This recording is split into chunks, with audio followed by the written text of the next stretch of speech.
आज मुकद्दस कलाम में से जो टॉपिक है वो नोट फरमा लें। खुदा को आपकी फिक्र है। क्या मौजू है जी आज का? खुदा को आपकी या खुदा को हमारी फिक्र है। ये आज का हमारा मौजू है जिस पर हम सीखेंगे।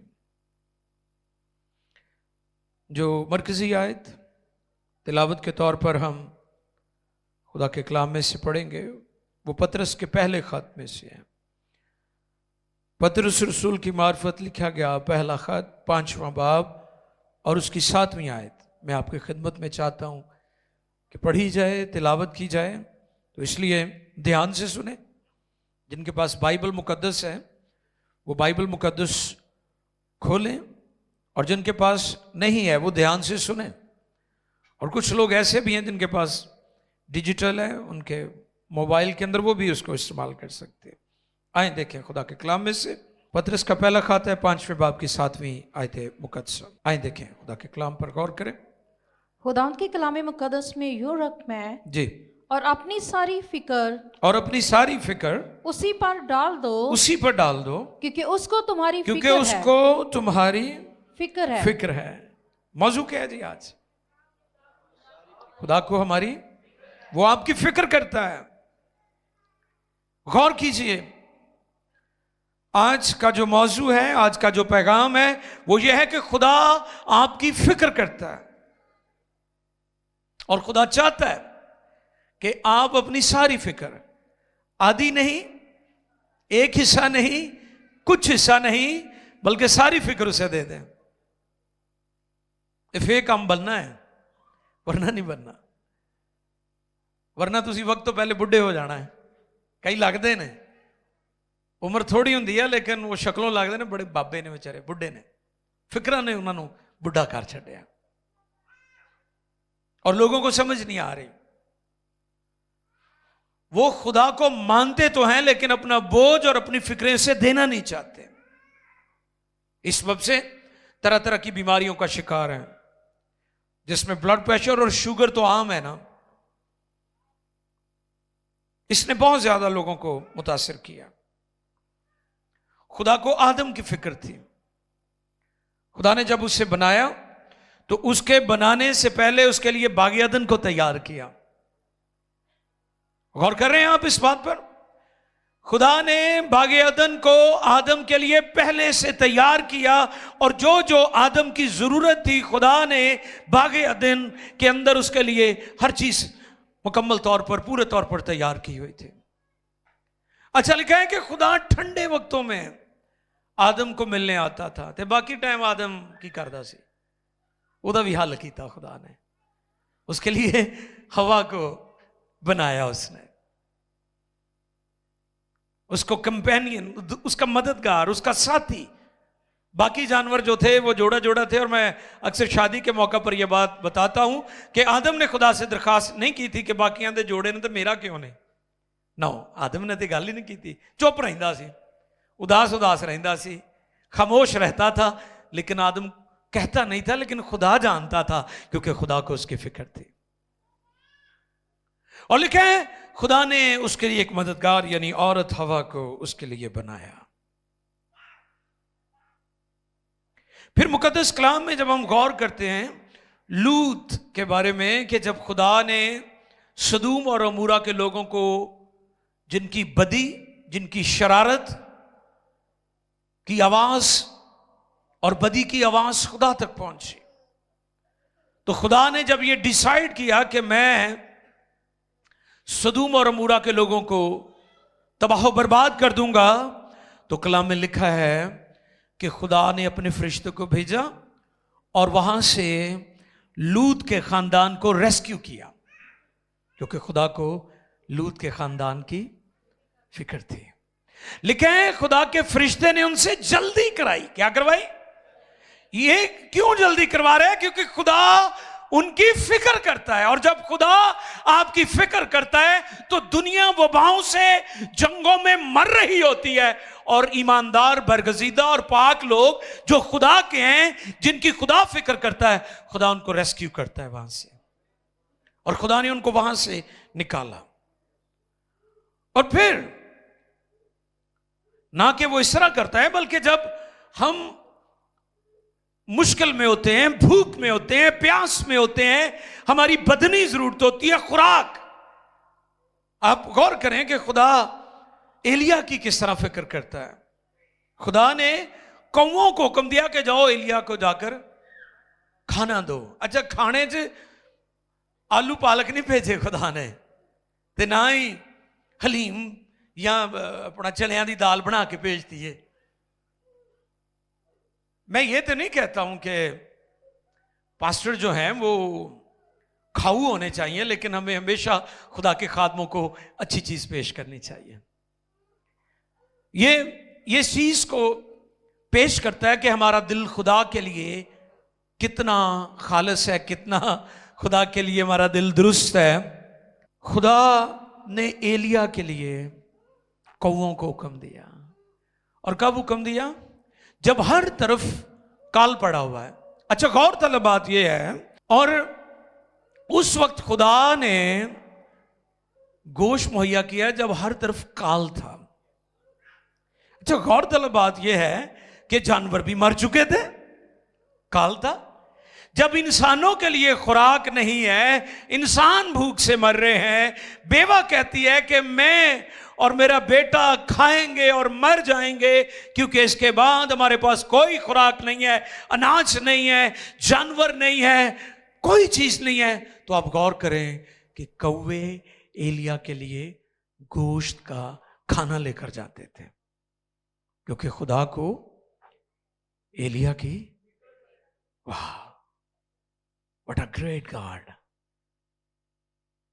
खुदा अपने ममसू को कभी भूखा नहीं मरने देता। और मैं बनी इस्राएल के बारे में गौर कर रहा था कि उन्होंने खाने की वजह से खुदा के ज़ुर बुड़बड़ाए, और वो मूसा और दूसरी लीडरशिप को कहने लगे हम मिस्र में बेहतर थे क्योंकि वहां हमें खाना अच्छा मिलता था। मैं गौर कर रहा था कि बनी इस्राइल ने यह नहीं कहा कि हम शुक्रगुजारी करते हैं कि खुदा हमें गुलामी के घर से निकाल लाया। उन्होंने खाने के बारे में शिकायत की है कि जी हमें खाना जो है वो वहां पर अच्छा मिलता था। आज भी लोग इसी तरह की शिकायत और शिकवे करते हैं, बुड़बड़ाते हैं। खुदा के अजीब और बड़े काम जो खुदा ने आपकी जिंदगी में किए उसकी शुक्रगुजारी नहीं करते लोग। वो खुदा जो उनको मिस्र की गुलामी से निकाल लाया, क्या वो उनको खाना नहीं दे सकता था? वो खुदा जिसने आपको निजात दे दी, अपना बेटा यस्सु आपके लिए दे दिया है ताकि आप निजात पा जाए, दुनिया निजात पा जाए, क्या वो आपको कपड़ा रोटी मकान नहीं देगा?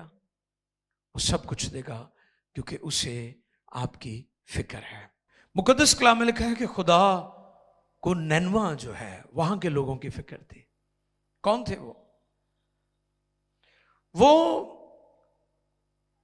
सूरी लोग थे, और ये सूरी सल्तनत का जो है कैपिटल था किसी जमाने में। नैनवा बहुत बड़ा शहर था ये। और जब आप यूना की किताब पढ़ते तो वहां पर लिखा जाओ उस बड़े शहर में जाकर तौबा की मुनादी कर, ये मुनादी कर। अब खुदा उस गैर कौम लोगों की भी फिक्र करता है जो जालिम है, सफाक है, कातिल है, मुजरिम है, दूसरी कौमों को मारते हैं, जुल्म करते हैं, ज्यादती करते हैं। खुदा उनकी भी फिक्र करता है। और यूना ने क्या किया? यूना डर गया। उसने कहा वो मैं यहूदी हूं तो वो तो मुझे छोड़ेंगे नहीं, क्योंकि यहूदियों को वो मारते थे। जैसे आज भी आप जानते हैं कि यहूदी मुखालिफ सोच पाई जाती है, उस वक्त भी ऐसा ही था। और यूना भाग गया। लिखा है पैसे देकर टिकट खरीदी उसने ताकि खुदा की मर्जी से दूर चला जाए। मैं यूना के इस रवैये पर गौर कर रहा था कि आज भी बेशुमार लोग पैसे दे के खुदा तो दूर जा रहे हैं। सिगरेटां पीण वाले है ना, पैसे दे के तुसी मौत नूं खरीदण दे हो ना। शराब की बोतल पौंडे खरीदण वाला पैसे दे के ही खरीदन दिया ना, खुदा तो भी दूर। मैंने पिछले दिनों भी आपको बताया था कि ये खुदा का घर है, जिस जगह हम इबादत कर रहे हैं। अगर यहां पर सांप बना दिए जाएं, बिच्छू बना दिए जाएं, कीड़े मकोड़े बना दिए जाएं, जब आप बाहर से आएंगे तो आप क्या महसूस करेंगे? क्यों? ये तो खुदा का घर है, यहां तो इबादत होती है, इस जगह पर तुम प्रशिश, ये क्या किया आपने? इसे कितना खराब किया हुआ है, गंदा किया हुआ है, कीड़े मकोड़े बनाए हुए हैं। तो मेरे अजीज, आप भी तो खुदा का मकदस हैं, आपका दिल भी तो खुदा का मकदस है। आप क्यों इन कीड़े मकोड़ों से खुदा की हैकल को बर्बाद कर रहे हैं? यूना पैसे देकर खुदा की मर्जी से फरार हो रहा है। उसे याफा की बंदरगाह से जहाज मिला और जहाज बिल्कुल डिपार्चर मोड में था। उन्हें कहा ही खुदा की मर्जी है। कई दफा हम इत्तफाक और हादसात को खुदा की मर्जी समझ लेते, और वो पैसे देकर खुदा की मर्जी से दूर। लेकिन खुदा ने फिर मछली को मुकर्रर किया, फिर खुदा ने लियांदा उन्होंने घेर के, आजा जवाना वापस, तेरे को काम में लेना ही लेना है। तो इसलिए वो लोग जिनको खुदा ने खिदमत के लिए बुलाया है, उनके लिए मेरी ताकीद है, अपनी रोया और बुलावे से मत भागें, खुदा ने आपसे काम लेना ही लेना है। वो फिर किसी मछली को मुकर्रर करेगा और वो मछली आपको लेके आएगी, और फिर आप मछली के पेट में जाएंगे। इससे मुराद आप दुखों मुश्किलात में से गुजरने के बाद फिर खिदमत करेंगे, तो बेहतर है कि आप खुदा का हुक्म पहले ही मान लें। और फिर यूना वहां पर पहुंचा और उसने मुनादी की, और उसकी मुनादी का असर देखें कि जब खुदा किसी खादिम को भेजता है या खुदा ने आपको खिदमत के लिए बुलाया है, तो फिर आपको टक्करें नहीं मारनी पड़ेंगी। फिर लोगों को राशन का, वीजों का लालच देकर आप चर्च नहीं बुलाएंगे, लोग खुद ब खुद आपके पास आएंगे। फिर तुम ये नहीं कहोगे जी असी गेलां, असी सोतरे, असी भट्टियां, यह भट्टियां दा चर्च है, यह गिल्लां दा चर्च है, यह सोतरियां दा चर्च नहीं। आप ये लालच, ये बुनियाद और ये चीजें आप नहीं बयान करेंगे कि जी यह चर्च दे विच आ असी दिन्ने आ, असी तुहानू सिंगापुर लै जाएंगे, असी तुहानू अमरीका लै जाएंगे, ठीक है। फिर आप जब खिदमत के लिए बुलाए गए हैं, भेजे गए हैं, अगर खुदा ने आपको भेजा है, तो जैसे यूना की मुनादी से बादशाह ने भी तौबा कर ली, उसकी पूरी कौम ने तौबा कर ली, अरकाने दौलत ने तौबा कर ली, सारी कैबिनेट ने, सारे वुज़रा ने और सारे वहाँ के लोगों ने, बाशिंदों ने, इवन उनके बच्चों ने, जानवरों ने रोज़े रखे, और खुदा ने जो कहर नाजिल करना था, खुदा ने अपना इरादा तब्दील किया, क्योंकि खुदा को नैनवा के लोगों की फिक्र थी। खुदा आपकी फिक्र करता है। खुदा को दाऊद की फिक्र थी। कैसे? नातन को उसके पास भेजा, जा भी नातन, दाऊद डी ट्रैक हो रहा है, अपने रास्ते से उखड़ रहा है, उसे जाकर बता कि तू गलत कर रहा है। इसी तरह खुदा खादमों को हमारे पास भेजता है। ऐसी कई बार सानू बुरा तो बड़ा लगता है, हैं? अगर किसी को सिखाया जाए, मैं आने वाले दिनों में मेरे दिल में खुदा डाल रहा है कि जो हमारे बहुत सारे मासूम बच्चे, बेटे बेटियां, गैर कौमों में शादी का एक ट्रेंड चला हुआ है। यहां माँ बाप की मर्जी के बगैर वो भागकर कोर्ट मैरिज कर लेते हैं। हमारा मुआशरा तबाही की तरफ जा रहा है। जैसे मैं अक्सर कहता हूं कि मगरब, अमेरिका, यूरोप, वहां जाना चाहिए, मैं खुद भी जाता हूं, मुनादी करते हैं हम, लेकिन रुकते नहीं वहां पर, क्योंकि जो वैल्यूज, जो इकदार हमारे मुआशरे की हैं, शायद उनके पास नहीं है। और जो बिब्लिकल पैटर्न, जो बाइबल मुकद्दस का तरीका है, हमें उसे अपनाने की जरूरत है। फिर मैं इस पर भी आपके दरमियान खिदमत करना चाहता हूं कि हमारे नौजवान बेटे, हमारी बेटियां जब चर्च में आए तो उनका लिबास दुरुस्त होना चाहिए, और उन्हें अच्छा लिबास पहनकर, मुनासिब और हयादार लिबास पहनकर खुदावंद की इबादत के लिए आना चाहिए। और हम पूरी कोशिश करते हैं कि PMI टेलीविजन पर वो गीत चलें जिनकी शायरी ठीक है, जिनका म्यूजिक ठीक है, और जो गाने बजाने वाले हैं उनका लिबास भी ठीक होना चाहिए, क्योंकि बहुत सारी कौमें हमें देख रही होती है। तो मेरे अजीज, खुदा ने दाऊद के लिए नातन को तैयार किया, क्योंकि खुदा को दाऊद की फिक्र थी।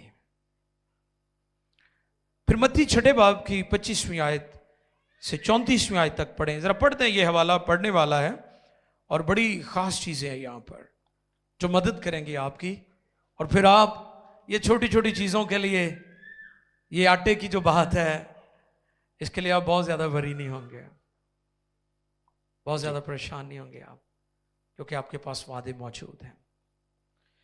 और मैंने कभी अपने पुलपट से महंगाई की मुनादी नहीं की, क्योंकि खुदा हर तरह के हालात में हमें संभालने की कुदरत रखता है। मैंने खुदा की मुनादी की है। मैंने कभी इस पुलपट से, PMI चर्च से, पिछले 20 से 25 साल हो चुके हमारे चर्च को, मैंने कभी महंगाई की मुनादी नहीं की, क्योंकि मैं इस बात पर ईमान रखता हूं कि खुदा कहत में भी हमें आसूदा करने की कुदरत रखता है। आमीन। देखिए जरा खुदा के कलाम जी, सुने। इसलिए मैं तुमसे कहता हूं कि अपनी जान की फिक्र ना करना, अपनी जान की फिक्र ना करना कि हम क्या खाएंगे, या क्या पिएंगे, और ना अपने बदन की कि क्या पहनेंगे, क्या जान खुराक से और बदन पोशाक से बढ़कर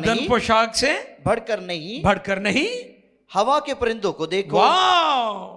किनको?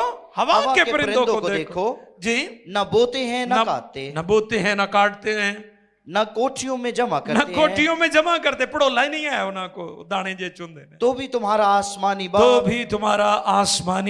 बाप उनको खिलाता है। क्या तुम उनसे ज्यादा कदर नहीं रखते? तुम में ऐसा कौन है जो फिक्र करके अपनी उम्र में एक घड़ी भी बढ़ा सके। और पोशाक के लिए क्यों फिक्र करते हो? जंगली शोषण के दरख्तों को गौर से देखो। जंगली शोषण के दरख्तों को गौर से देखो कि वो किस तरह बढ़ते हैं। किस तरह बढ़ते हैं। वो न मेहनत करते न काटते हैं। तो भी मैं तुमसे कहता हूँ कि सुलेमान भी बावजूद सारी शान शौकत के, पढ़ते जाएं ब्रदर, उनमें से किसी की मानिद मुलब्बस न था। बस जब खुदा मैदान की घास को जो आज है और कल तनूर में झोंकी जाएगी ऐसी पोशाक पहनाता है, तो ए कम में तकादो तुमको क्यों ना पहनाएगा। इसलिए फिक्रमंद होकर ये ना कहो क्या खाएंगे या क्या पहनेंगे, क्योंकि इन सब चीजों की फिक्र में गैर कौमें रहती हैं। और तुम्हारा आसमानी बाप जी जानता है कि तुम इन सब चीजों के मोहताज हो। बल्कि तुम पहले उसकी बादशाही और उसकी रास्तबाजी की तलाश करो जी, तो ये सब चीजें भी तुमको मिल जाएंगी। बहुत शुक्रिया भाई जी। इन चीजों की फिक्र में, इसकी तलाश में, पाकिस्तानी को फिक्रा नहीं कहते, इदियां ते साथ पुश्ता भी बह के खाण ते मुकदा नहीं। टिड्डे नलैक ने पुश्ता नूं बहा के खवाना चाहते हैं। हालांकि इंसान दी तंदुरुस्ती, उदी सेहत, चलने फिरने में, काम करने में, भाग दौड़ में इंसान ठीक रहता है। ऐसे ही है जी। और जोड़ा वेला न खट्टू है वो गोडियां तो भी रह जाता है। कई ने ना साडा कल्चर है कि वो अम्मा जी सस पानी पीन लगे, नहीं अम्मा तू बह जा, तेन नोह देंदी, देने चाहिए नोह नूं, लेकिन अम्मा नूं बहा के तुसीं उहदे गोडियां नूं जाम करना है। अम्मा नूं भी फिरन दिया करो। ये चलने फिरने से आपकी सेहत अच्छी होती है। भाग दौड़ करने से, कुछ ना कुछ करते रहना चाहिए। अब गौर करें कि खुदावन ने ये बात कही है कि इन चीजों की फिक्रों में, इनकी तलाश में गैर कौमें है जो खुदा को मानती तो है लेकिन खुदा पर भरोसा नहीं करती। हमने फिक्र नहीं करनी, हमने खुदा पर भरोसा करना है। आमीन। हमने खुदा पर भरोसा करना है। और फिर जब हम मरकस 4 बाब की 38वीं आयत मुबारक, 4 बाब की 38 वर्स पढ़ दीजिएगा जी। और वो खुद पीछे की तरफ गद्दी पर सो रहा था जी। बस उन्होंने उसे जगा कर कहा, ये गद्दी लफ्ज है जैसे सराहना होता है, उसके ऊपर सो रहा था जी। आगे उन्होंने उसे जगा कर कहा, ए उस्ताद, क्या तुझे फिक्र नहीं। वाह, शागिर्दों का सवाल क्या है? क्या तुझे फिक्र नहीं? टॉपिक क्या है आज हमारा?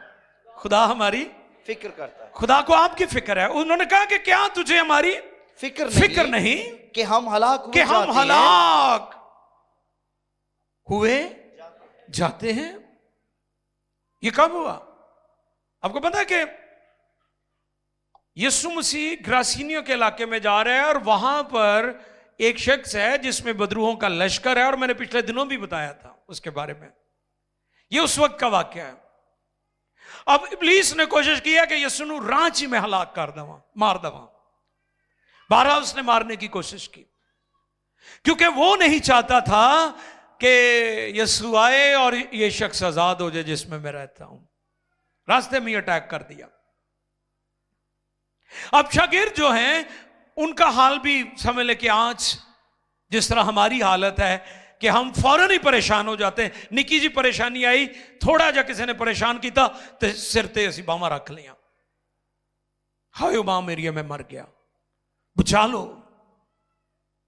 उनकी यही हालत थी जो आज हमारी है कि छोटी छोटी बातों के लिए हम फौरन वरी हो जाते हैं और बड़े परेशान और बड़े बदहाल हो जाते हैं, और हमारी कोई हालत ही नहीं रहती। तो कलाम में लिखा है खुदावन ने उनको डांटा। अच्छा, तूफान को बाद में डांटा है, पहले उनको डांटा है। क्यों डांटा है? इसके बारे में एक खुदा का खादिम लिखता है खुदावन ने इसलिए नहीं डांटा कि वो तूफान को रोक ना सके, उनके अंदर तूफान को थमा देने वाला ईमान नहीं था, इसलिए नहीं डांटा। इसलिए डांटा कि तूफानों में कायम कैसे रहना है। तूफानों में जो आपके अंदर ईमान है वो कैसा होना चाहिए कि तूफानों और आंधियों में भी कायम रहना है। और फिर उसने तूफान को डांटा। और मेरे अजीज, हमारी हालत भी उनकी जैसी है। फिर सदरक मीस अब्दुन्नजू के बारे में जब हम पढ़ते हैं कि उनको आग की भट्टी में डाला गया क्योंकि उन्होंने मूर्ति के आगे झुकने से इनकार किया था। तो आप जरा गौर करें कि उनके डाले जाने से पहले ही उनका बचाने वाला वहां मौजूद था। और अब गौर करें कि उसकी जो तपिश थी, उस आग की जो हरारत थी, उसे 7 गुना बढ़ा दिया गया। और जो उनको डालने गए थे वो सड़ के मार गए। वो आग उनके लिए हलाकत का बाइस बनी और वो वहां पर ऐसे चल फिर रहे थे जैसे फूलों के ऊपर चल फिर रहे हैं, क्योंकि वो जो अलाजाद और वहां पर डिवाइन हस्ती मौजूद थी, इलाही ज़ात, इलाही शख्सियत, खुदा का बेटा यीशु जो वहां उनको बचाने के लिए मौजूद था। मैं एक किताब में पढ़ रहा था कि एक नौजवान खुदा की प्रस्तिश करता हुआ जा रहा था और वो बैलगाड़ी के ऊपर था, और एक बुजुर्ग औरत जिसने बहुत वजनी जो गठरी है वो अपने सर पर उठाई हुई थी, तो उसने रुककर बैलगाड़ी को उसका माँ उते भेजा, तेरा सफ़र लंबा है, गर्मी भी है। वो बैठ गई। उसने फिर रूटीन में गीत गाने शुरू किए। थोड़ा सा आगे गया तो सांस फूलने की उसने आवाज़ सुनी कि किसी का सांस फूला हुआ है। उसने मुड़कर देखा, उसने कहा मेरे बैल भी ठीक है, मैं हूँ और फिर वो औरत है बुजुर्ग। उसने पीछे मुड़कर देखा, वो अम्मा ने सिर ते गठड़ी चुकी हुई तो साफ फुलिया होया। उन्हें कहा अम्मा ए गठड़ी चुकी हुई है। उन्हें कहा बेटा मैं नहीं चाहनी तेरे गड्ढे के उत्ते भार बहुता पै जाता, तो मैं इसलिए चुक के उत्ते बैठी। उन्हें कहा यदा बोझ फिर भी गड्ढे के उत्ते ही है। तो उस राइटर ने लिखा कि आज के ईमानदार अपना बोझ खुदा को देने के लिए तैयार नहीं है।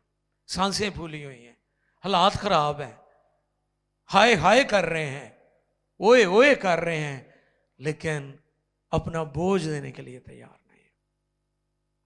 ये तुसी भी चुके ना, फिर भी उन्हें चुके होया, क्योंकि वो आपके अंदर रहता है, वो आपकी जिंदगी में रहता है, वो आपका मालिक है, वो आपका खालिक है, वो आपकी फिक्र करता है, वो आपका ख्याल रखता है।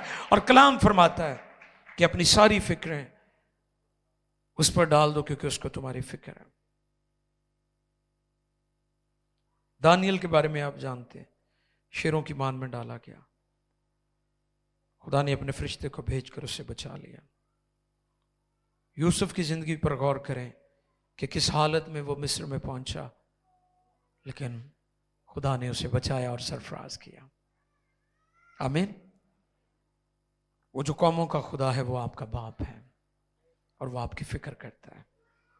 जिसने अपना बेटा दे दिया और उसके बेटे ने अपनी जान देकर आपको निजात का तोहफा मुफ्त दिया है, फ्री, वो आपको रोटी कपड़ा मकान भी देगा, वो आपको बदनी शिफा भी देगा, वो आपको बदरूहों से भी आजाद करेगा। जो बहन अभी पीछे चिल्ला रहे थे वो भी आजाद होगी, और भी लोग जो आए हैं इस शिफाई इबादत में वो आजाद होंगे, क्योंकि उसे आपकी फिक्र है, वो आपकी फिक्र करता है।